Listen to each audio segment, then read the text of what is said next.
विद्यार्थी मित्रांनो, काल आपण व्हॉल्यूम चार्ज डिस्ट्रीब्युशनचं इंट्रोडक्शन घेतलं, आपण त्याची हेडिंग लिहून ठेवली होती. आज आपण व्हॉल्यूम चार्ज डिस्ट्रीब्युशनकडे जायचं आहे आपल्याला. तर व्हॉल्यूम चार्ज डिस्ट्रीब्युशन म्हणजे काय असतं की distribution of the charges with respect to volume. जसं लिनियर चार्ज डिस्ट्रीब्युशनमध्ये काय झालं होतं की चार्जेस लांबीनुसार लांबीचं डिस्ट्रीब्युशन करत करत काय डिस्ट्रीब्युशन झालं होतं. तसं लॅमिनार बॉडीवर सरफेसनुसार डिस्ट्रीब्युशन झालं होतं. With respect to surface area distribution झालं होतं. आता आपल्याला जायचं आहे व्हॉल्यूम चार्ज डिस्ट्रीब्युशन. आणि व्हॉल्यूम चार्ज डिस्ट्रीब्युशन सांगत असताना आपल्याला विथ रिस्पेक्ट टू व्हॉल्यूम कसं डिस्ट्रीब्युशन होतं ते सांगायचं असतं.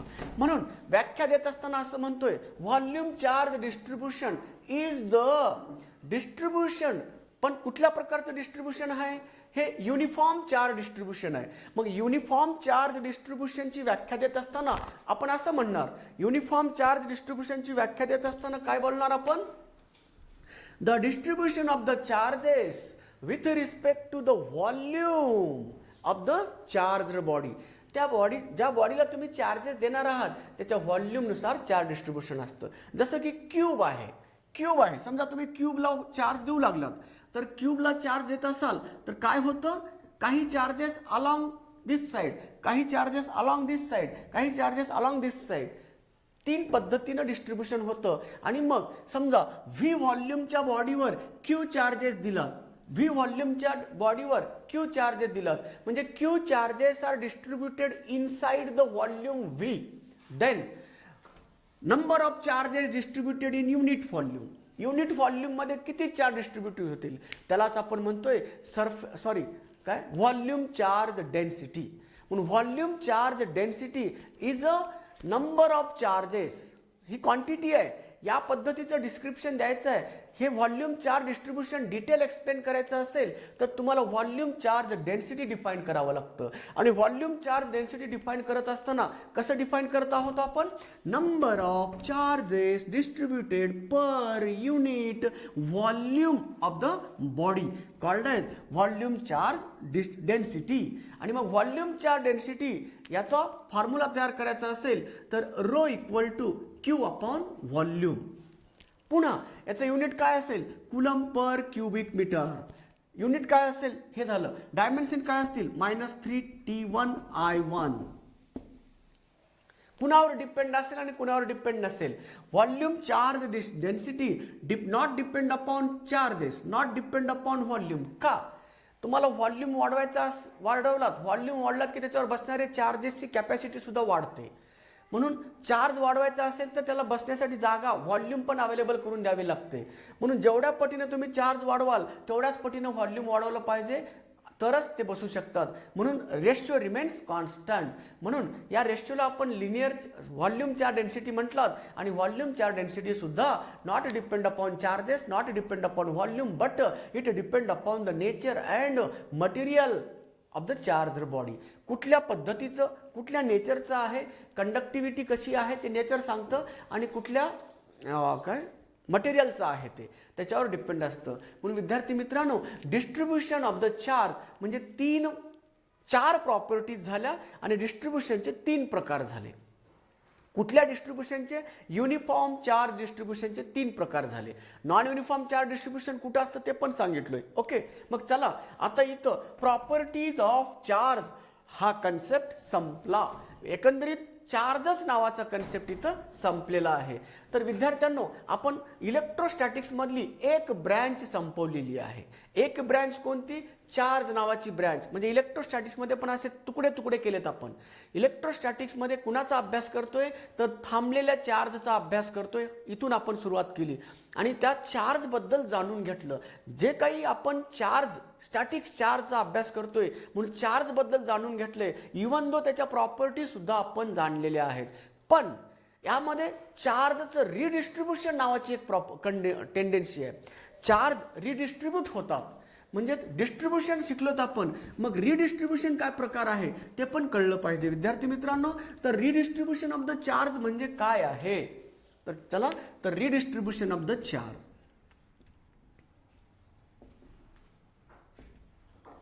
रिडिस्ट्रीब्युशन ऑफ द चार्ज. तर रिडिस्ट्रीब्युशन ऑफ द चार्ज मध्ये उदाहरण घेतोय. समजा तुम्हाला हा एक बॉल आहे, ए बॉल आहे, Q1 चार्ज दिलात, Q1 चार्ज दिलात, ओके. आणि दुसरा आयडेंटिकल बॉल आहे, आयडेंटिकल बॉल आहे, सेम रेडियसचा, सेम साईजचा, सेम नेचरचा, सेम मटेरियलचा बी बॉल आहे, स्पियर आहे बी बॉल, आणि त्याच्यावर Q2 चार्ज दिलेत. आता बघा बरं, Q1 चार्ज याच्यावर डिस्ट्रीब्यूट झालेत, Q2 चार्ज याच्यावर डिस्ट्रीब्यूट झालेत. आता रिडिस्ट्रीब्युशन कसं असतं? समजा मी याला वायरनं जोडलं आणि तोडलं. आता सांगा याच्यावर चार्ज किती आले आणि याच्यावर चार्ज किती आले? तर अशा वेळेस तुम्हाला रिडिस्ट्रीब्युशन करावं लागतं. म्हणून रिडिस्ट्रीब्युशन पण कळलं पाहिजे. मग चार्जेस कॅन बी रिडिस्ट्रीब्युटेड कसं? बघा, जेव्हा तुम्ही वायरनं जोडताय ना तेव्हा एकच सिस्टीम बनवताय, एकच सिस्टीम बनवता दोघांची. मग एकच सिस्टीम बनवली म्हणजेच total charge on that system किती झालं? तर total charge on that system equal to, charge additive नेचरचे असतात, आता सांगितलं मी, चार्ज ॲडिटिव्ह नेचरचे असतात. म्हणून Q1 प्लस Q2 हे टोटल चार्ज झाला. मग जेव्हा तुम्ही वायरला तोडलात, आता वायर चार्जचं रिडिस्ट्रीब्युशन पुन्हा वापस. मग रिडिस्ट्रीब्युशन होत असताना मग किती चार्ज इथं आले? तर पूर्वी Q1 होते म्हणून Q1च येतात असं नाही आता, म्हणून तर म्हणतात ना रिडिस्ट्रीब्युशन. मग आता काय, किती चार्ज आले तिकडे? समजा हे दोघं आयडेंटिकल असतील, दोन बॉल, तर तेव्हा त्या या बॉडीवर, या पहिल्या स्पियरवर नवीन charge, redistributed charges Q1 dash equal to Q1 plus Q2 divided by 2. आता आयडेंटिकल असल्यामुळं, बरं, आयडेंटिकल असल्यामुळं, आणि यावर सुद्धा तेवढेच. पण पहिलं तेवढे नव्हते, समान नव्हते. याच्यावर वेगळा चार्ज Q1, याच्यावर Q1 चार्ज डिस्ट्रीब्यूट झाले, याच्यावर Q2 चार्ज डिस्ट्रीब्यूट झाले होते. परंतु आपण जेव्हा, हे दोघे आयडेंटिकल साईजचे आहेत बरं, पण आपण जेव्हा याला वायरनं जोडलं तेव्हा एक सिस्टीम बनवलं. मग काय झालं? चार्जेस इकडचे तिकडे, तिकडचे इकडे गेले. कशावरून? पोटेन्शियल डिफरन्सवरून. ज्याचं पोटेन्शियल जास्त आहे तिकडून चार्ज कमी पोटेन्शियलकडे गेले. मग नंतर काय झालं? जोपर्यंत दोघांचं पोटेन्शियल समान नाही होणार तोपर्यंत देणं घेणं चालू होतं. एक स्टेट अशी आली की दोघांचं पोटेन्शियल सेम झालं, म्हणजे वायरमधून आता करंट जाणार नाही, इकडचे चार्ज इकडे जात नाहीत, इकडचे चार्ज इकडे जात नाहीत. तेव्हा तुम्ही वायरला तोडला आणि आता विचार करतोय की याच्यावर चार्ज किती जमा झाले. तर याच्यावर चार्ज किती जमा झाले? टोटल चार्जचा अर्धा हिस्सा इकडे, अर्धा हिस्सा इकडे. का? कारण सारख्याच नेचरचे आणि आयडेंटिकल बॉल असतील तर रिडिस्ट्रीब्युशन हे इक्वल होत असतं, इक्वली डिस्ट्रीब्यूट झालेले असतात. Total charge of the system is equally distributed, right. हे झालं इक्वल चार्ज डिस्ट्रीब्युशन. म्हणजेच जर दोन आयडेंटिकल बॉल असतील, दोन आयडेंटिकल बॉडी असतील, तर तेव्हा रिडिस्ट्रीब्युशन टेक्स प्लेस इक्वली. ओके. आता पुढचं, प्रत्येक वेळेस असं होतं असं नाहीये. तर पुढचं काय होतं आता पहा. समजा या स्पियरचा रेडियस आहे R1 आणि या स्पियरचा रेडियस आहे R2. भिन्न भिन्न आकाराचे दोन स्पियर्स आहेत आणि याच्यावर चार्ज आहे Q1 आणि आता याच्यावर चार्ज आहे Q2. तर अशा वेळेस मग आता मगाशी काय केलं आपण? वायरनं जोडलो होतो. वायरनं जोडा किंवा त्याला असं पण म्हणतात, दोघांना एकमेकाशी टच करा आणि मग पुन्हा वापस घेऊन जा, असं पण म्हणतात. चला आपण आता काय करूया? दोन मगाशी आयडेंटिकल होते म्हणून समान दोन भाग केले होते. अर्धे चार्ज, टोटल चार्ज पैकी अर्धा चार्ज त्याच्यावर जाईल आणि अर्धा चार्ज याच्यावर राहील. का बरं? आयडेंटिकल होते. आता बघा कसे आहेत, वेगवेगळ्या साईजचे आहेत. मग याचा रेडियस R1 आहे, याचा रेडियस R2 आहे. तुम्हाला डायमीटर देतात, रेडियस देतात, कुठलेही देतात, एरिया देतात, व्हॉल्यूम देतात, त्याच्यावरून डायमेन्शन ठरवायचे. ओके.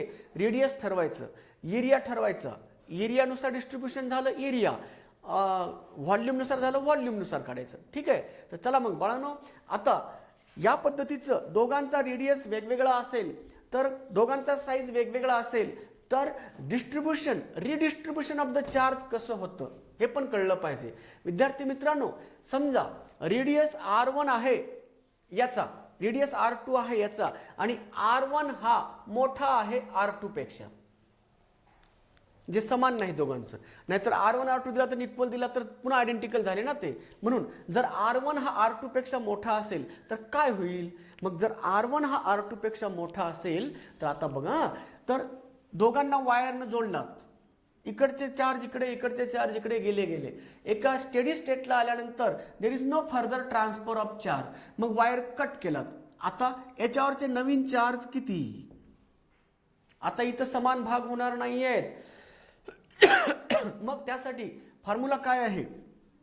ज्याचं साईज मोठं, ज्याचा रेडियस मोठा, त्याच्यावर बसणारे चार्ज सुद्धा जास्त, म्हणजे त्याचा हिस्सा मोठा राहणार आहे का नाही? तसं मग आता याच्यावरचे पाहिजेत ना, R1 upon R1 plus R2 into total charge Q1 plus Q2.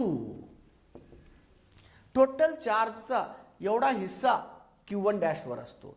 म्हणजे ज्याच्यावरचे चार्ज पाहिजेत ना त्याची रेडियस अपॉन दोघांची रेडियसची बेरीज आणि हा चार्ज. तसं आता त्याच पद्धतीनं याच्यावर चार्ज किती असतील? Q2 डॅश इक्वल टू याच्यावरचे पाहिजेत ना, मग याची रेडियस. का? कारण चार्ज त्याच्या आकारावरून डिस्ट्रीब्युशन होतात. मोठा चार्ज, मोठा एरिया, मोठा रेडियस, जास्तीत चार्ज, कमी रेडियस, कमी चार्ज. ओके, म्हणून R2 upon R1 plus R2 into total charge Q1 plus Q2. हे आहे मित्रांनो रिडिस्ट्रीब्युशन चार्जचं कशा पद्धतीनं होतं. सारख्या बॉलवर सारखं हाफ हाफ होतात, पण पहिल्या सुरू दोघांची ॲडिशन करायची बरं. वायरनं जोडलं किंवा दोघांना एकमेकाशी टच केलं की टोटल चार्ज ॲड करायचा. आणि जेव्हा त्याला बाजूला काढतोय तेव्हा काय करायचं? त्याच्या साईजनुसार डिस्ट्रीब्युशन करायचं. मग त्याच्यासाठी हा शॉर्टकट फॉर्म्युला, ज्याची रेडियस, ज्याच्यावरचं चार्ज काढायचा त्याची रेडियस वर घ्या, दोघांची रेडियस खाली घ्या, टोटल चार्ज एवढा आहे. ॲड केलो ना आपण वायरनं जोडल्यामुळं. वायरनं तोडल्याबरोबर रिडिस्ट्रीब्युशन झालं. हे झालं redistribution of the charges on the sphere balls. तर हा एक प्रकारचा आहे. दुसरा प्रकारचा आहे बाळांनो redistribution of the charges on parallel plates. दोन पॅरलल प्लेट आहेत आणि मग दोन पॅरलल प्लेट असतील तर तेव्हा त्यांच्यावर रिडिस्ट्रीब्युशन ऑफ द चार्ज कसं होतं ते पण सांगतोय तुम्हाला. मित्रांनो दोन प्लेट घेतल्यात तुम्ही, दोन प्लेट आहेत आणि एका प्लेटवर Q1 चार्ज आहे.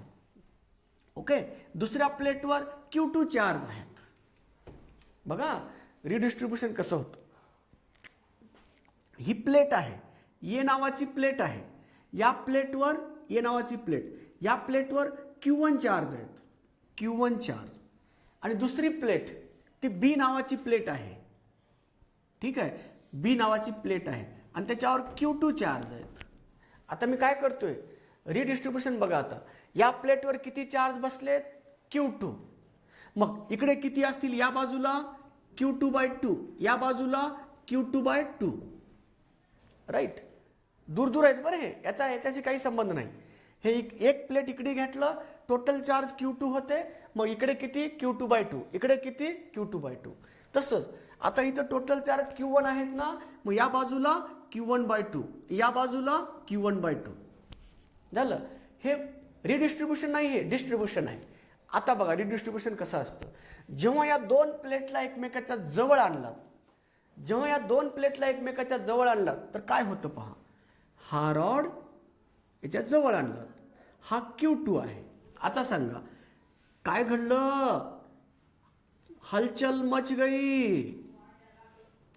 Q2/2 Q2/2 असं जवळ आणलं.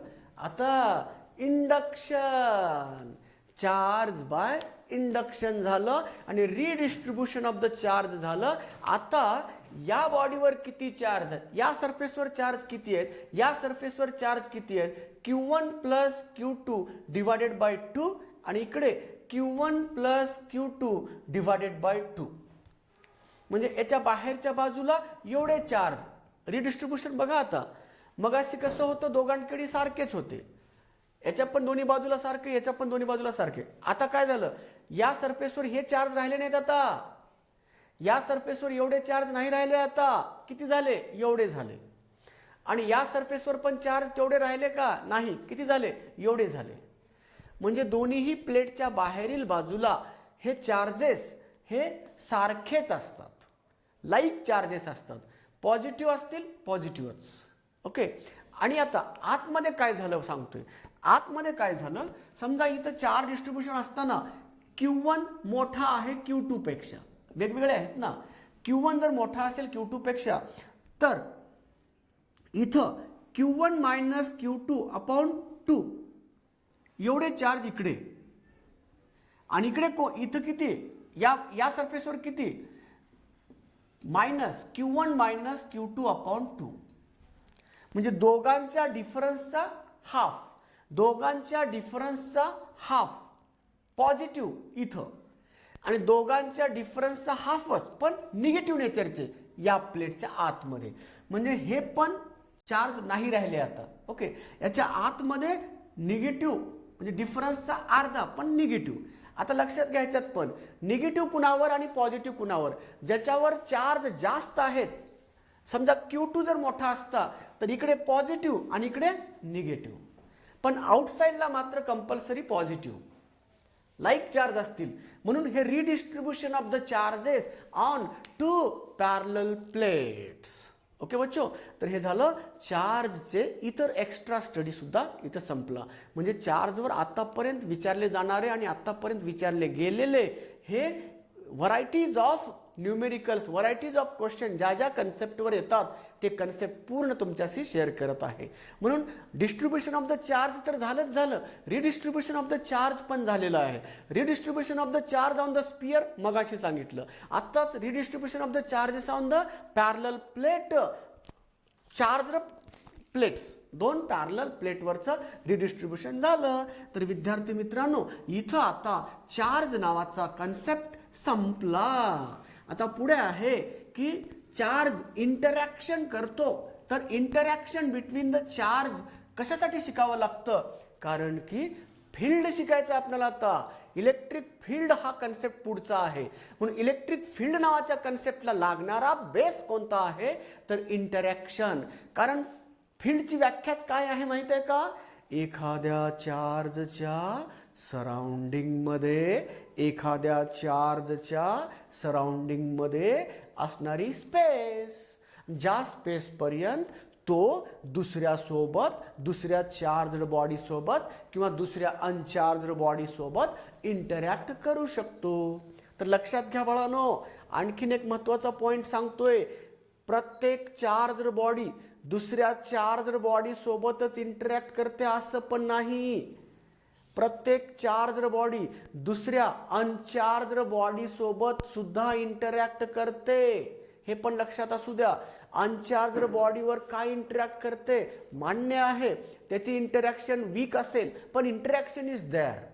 म्हणून एखादी बॉडी न्यूट्रल, एखादी चार्जड बॉडी न्यूट्रल बॉडीच्या शेजारी आणून ठेवलात, there is a force of attraction because of induction property.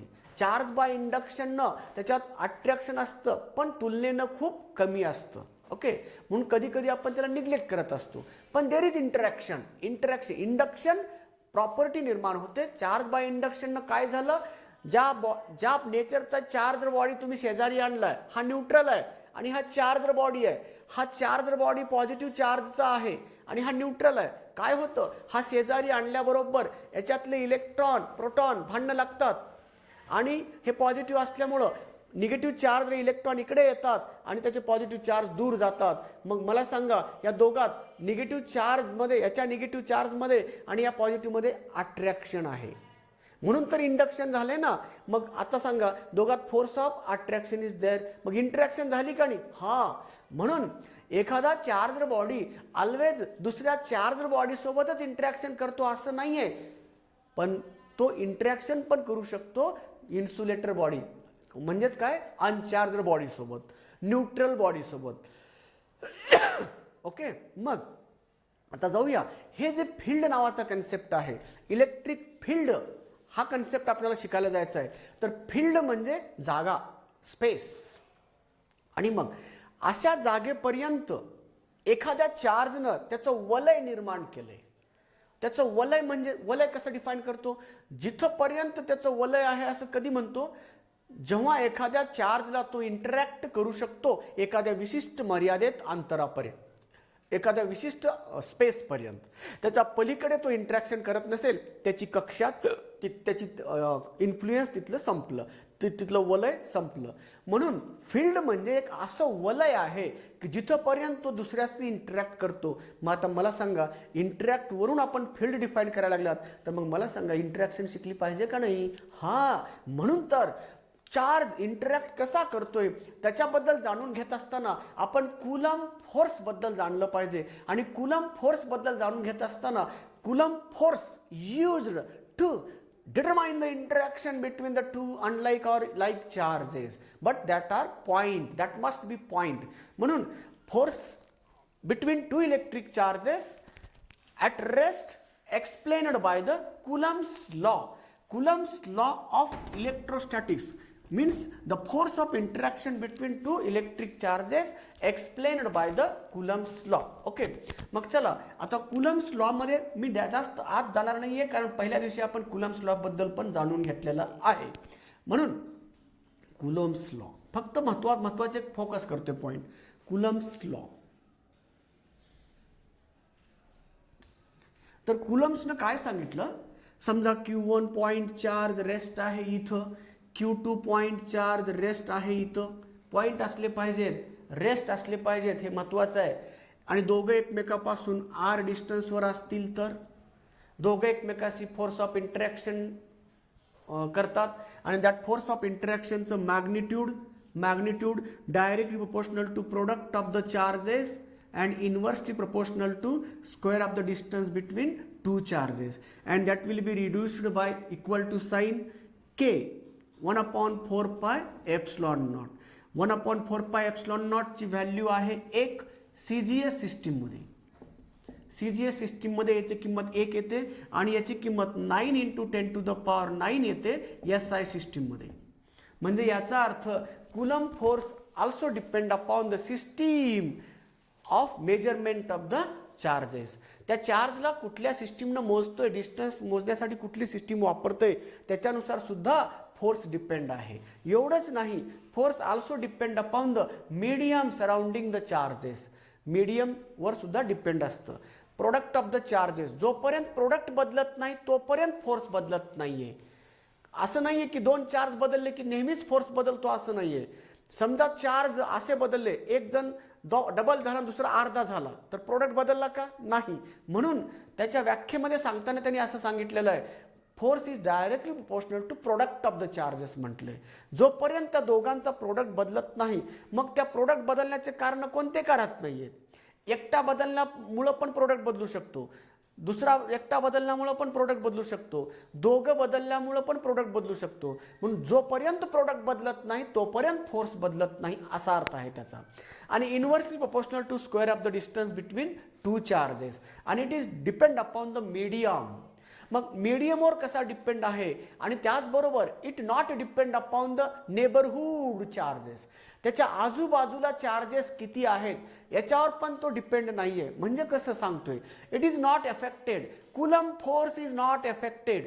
पण कुणामधला? दोन चार्ज मधला. कारण कुलम फोर्सचं आणखीन एक वैशिष्ट्य आहे, कुलम्स लॉनं फक्त दोघातला फोर्स मोजलाय त्यांनी. म्हणून coulomb force is the mutual force of interaction between only two point and rest charges. Okay, म्हणून यामध्ये आपण हा Q1 चार्ज आहे, Q2 चार्ज आहे, याच्या शेजारी Q3 आणलाय तुम्ही, तर या दोघांमधल्या फोर्सवर परिणाम होतो का? नेव्हर. म्हणून तर coulomb force is not affected by coulomb force between two electric charges, not affected by the neighbouring charges. शेजारी कोणत्या प्रकारचे चार्ज आणलेत त्याच्यावर ते डिपेंड नसतं. म्हणून हा पण पॉइंट महत्वाचा आहे. का नसतं बाळांनो? या दोघातला म्युच्युअल फोर्स हा आहे. शेजारी आणलाय ना, मग याच्यावर दुसरा फोर्स ऍक्ट होऊ द्या ना. Resultant force on one charge, एका चार्जवरचा रिझल्टंट फोर्सवर परिणाम आहे, पण या दोघांमधल्या संबंधावर काही परिणाम आहे का? या दोघांमधल्या फोर्सवर काही परिणाम होतो का? नाही. का होत नाही त्याचं पण कारण आहे. बघा, यापैकी कोणी बदलतं का? शेजारी Q3 आणून ठेवलाय, मग या दोघातल्या अंतरावर काही परिणाम झाला का? नाही. किंवा दोघांवरच्या चार्जवर काही परिणाम झाला का? नाही. मग जोपर्यंत यापैकी कोणी बदलत नाहीये तोपर्यंत फोर्स बदलण्याचा सवालच नाहीये. म्हणून force between two electric charges means Coulomb force between two charges not affected by the neighboring charges. Okay, हा पण पॉइंट महत्वाचा आहे. But the force between two electric charges affected by the medium surrounding that charges और in between that charges म्हणून ते पण शिकलं पाहिजे. म्हणून कुलम फोर्स बद्दल सांगत असताना हा कॉन्झर्वेटिव्ह फोर्स आहे. कॉन्झर्वेटिव्ह फोर्सचा अर्थ माहिती आहे तुम्हाला, ज्याचा work done not depend upon distance, म्हणजे पाथवर डिपेंड नसतं, इंडिपेंडंट असतं, त्याला कॉन्झर्वेटिव्ह फोर्स असं म्हणतोय. हा रिअल फोर्स आहे, व्हर्च्युअल नाही आहे हा, म्हणून हे त्याचे कॅरेक्टर्स आहेत. मग कुलम फोर्सच्या काही लिमिटेशन पण आहेत. हा फक्त स्टॅटिकवर असतो, मुव्हिंग चार्जवर नसतो. एक्सटेंडेड चार्ज बॉडी जर जवळ असतील तर तो अप्लाय असतो असत नाही. हां, एक्सटेंडेड चार्ज बॉडी जर खूप दूरवरच्या असतील that will be act as the point, आणि म्हणून तिथं आपण कुलम्स लॉ अप्लाय करू शकतो. हे असे त्याचे लिमिटेशन पण आपल्याला शिकलेले आहेत आपण, आणि आत्ता सुद्धा आपण सांगितलेलं आहे. चला मग आता पुढे जाऊया. इफेक्ट ऑफ मीडियम सराउंडिंग और in between the two charges. दोन चार्जच्या आतमध्ये जर आपण मटेरियल मीडियम बदललात, त्याच्यामधलं मटेरियल मीडियम जर बदललात तर काय परिणाम होतो ते जाणला पाहिजे. तर विद्यार्थी मित्रांनो, मटेरियलचा काय रोल आहे, म्हणजे फील्ड बनवण्यासाठी मटेरियलचा काय रोल आहे, माध्यमाचा काय रोल आहे ते पण जाणलं पाहिजे. विद्यार्थ्यांनो, तुम्हाला एक कन्सेप्ट माहीत असला पाहिजे. यामध्ये जे आपण घेतलेलं आहे ना 1/4 एप्सिलॉन नॉट, हे एप्सिलॉन नॉट कोण आहे माहीत आहे का? Permission, permittivity of the space, माध्यमाचा कॅरेक्टर आहे तो. म्हणजे सांगण्याचा अर्थ काय मित्रांनो, एखाद्या चार्जकडे खूप एनर्जी आहे म्हणून तो वाटेल तिथं फील्ड बनवू शकत नाहीये, पाहिजे तिथं फील्ड बनवू शकत नाहीये, कारण त्याला माध्यमाची पण परमिशन लागते. म्हणजे एखाद्या चार्जला फील्ड बनवण्यासाठी माध्यमाकडनं सुद्धा मदत घ्यावी लागते. म्हणजेच त्या फील्डमध्ये माध्यमाचा सुद्धा काही वाटा असतो. म्हणून एखाद्या चार्जनं फील्ड बनवलं म्हणजे फक्त चार्जवरच डिपेंड असतं हे म्हणणं पण चुकीचं आहे. म्हणजे माध्यम सुद्धा त्याच्यामध्ये महत्त्वाचा रोल प्ले करत आहे. म्हणून माध्यमाबद्दल पण थोडं जाणलं पाहिजे ना. आता आपण चार्जबद्दल जाणून घेतले, आता आपण फील्ड शिकायला चालू म्हटल्यानंतर चार्जबद्दल जसं जाणून घेतलंय तसं माध्यमाबद्दल पण जाणलं पाहिजे ना. मग चला, what role played by the medium during the formation of electric field. मग चार्ज काय करतं आणि माध्यमाचा काय रोल आहे त्याच्यात महत्त्वाचं बघा. चार्जकडे एनर्जी असते का नाही, मग एनर्जी काय करतो चार्ज, माध्यमाच्या पार्टिकलला देण्यासाठी तो हात पुढे करतो. ज्या माध्यमानं त्याच्याकडनं एनर्जी स्वीकारली, समजायचं की त्याला परमिशन भेटली काय करण्यासाठी, त्या माध्यमात फील्ड तयार करण्यासाठी. मग परमिशन देण्यासाठी त्याने काही पत्रावर लिहून देतं का, करार करतो का, नाही. ते काय करतं, चार्ज माध्यमाच्या पार्टिकलला एनर्जी देतं. समजा माध्यमाच्या पार्टिकलला एनर्जी ॲक्सेप्ट केली, समजायचं परमिशन ग्रँटेड. ओके, बघा म्हणजे आता जर समजा ज्या माध्यमाच्या पार्टिकलने त्याची एनर्जी घेतलीच नाही तर त्या माध्यमात तो चार्ज फील्ड बनवू शकतो का, नाही बनवू शकत. म्हणून तर म्हणतोय ना, एखाद्या चार्जकडे एनर्जी आहे म्हणजे तो वाटेल त्या फील्डमध्ये किंवा वाटेल त्या माध्यमामध्ये फील्ड बनवू शकत नाही आहे. जसं गुड कंडक्टरमध्ये चार्ज फील्ड बनवू शकत नाही आहे, मेटलमध्ये इलेक्ट्रिक फील्ड बनवू शकत नाही आहे. खूप दूर अंतरापर्यंत तो मेटलमधून इलेक्ट्रिक फील्ड जातच नाही आहे. मग हे आलं का नाही आता. म्हणून माध्यमाचा पण रोल महत्त्वाचा आहे म्हणून त्याबद्दल बोलतोय. तर बघा, चार्ज काय करतं, एनर्जी देतं कुणाला, माध्यमाच्या पार्टिकलला. समजा असं समजूया, माध्यमाच्या पार्टिकलने एनर्जी त्याला परमिशन देण्यासाठी त्याची एनर्जी घेतली. ओके, मग चार्जकडनं एनर्जी घेतो. आता बघा किती बदमाश आहे माध्यमाचा पार्टिकल पण, माध्यम पण किती बदमाश आहे बघा. चार्जकडनं एनर्जी घेतो आणि जवळच ठेवून देतो. जोपर्यंत त्याचं स्वतःचं भरत नाही तोपर्यंत जवळ ठेवून घेतो. का, शेजाऱ्याला दिलं तर पुन्हा मागेल ना ते, म्हणजे त्या चार्जचा त्याचा संबंध येतो ना, मग स्प्रेड होऊन जाईल. म्हणून टेंडेन्सी ऑफ द मीडियम, बघा tendency of the medium to oppose the expansion of the field. समजा त्या चार्जकडनं एनर्जी घेतली, माझं पोट अर्ध भरलं नाही तरी पण मी काही एनर्जी दुसऱ्याला दिलं, त्याला आपण संस्कृती म्हणतो. चार्ज, आता इथं माध्यमाचे पार्टिकल संस्कृती पाळत नाही आहेत.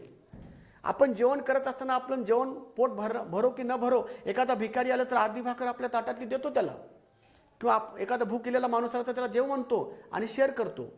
पण तसं हे माध्यमाचे पार्टिकल करत नाही आहेत. ते काय करतात, चार्जकडनं एनर्जी घेतात आणि जवळच ठेवून देतात. हां, जर ह्याचं पोट भरलं की मग उलटू लागलं की मग शेजाऱ्याला देतात. म्हणजे जोपर्यंत पोट भरत नाही तोपर्यंत त्याची प्रवृत्ती काय आहे की माझ्याकडेच एनर्जी असली पाहिजे, दुसऱ्याकडे नसली पाहिजे. ही प्रवृत्ती आहे का नाही? ही प्रवृत्ती म्हणजे त्या चार्जचं फील्ड पसरण्यासाठी केलेली मदत आहे का अपोजिशन आहे? चार्जकडनं एनर्जी घेतलं मग त्याने पटपट सर्वांना वाटलं असतं तर चार्जचं फील्ड पसरलं असतं. मग हा वाटतो का? नाही वाटत. मग हा काय करतो? अपोज करतो, म्हणजे जवळच ठेवून घेतो. म्हणजे tendency to oppose the expansion of the field known as permittivity. Permittivity ही एक प्रवृत्ती आहे माध्यमाची. काय करण्याची? परमिशन देतात. असं नाही की ते घेत नाहीत एनर्जी, घेतात पण स्वतःसाठी घेतात. म्हणून tendency to accept the energy and stored near it, स्वतःकडेच ठेवणं.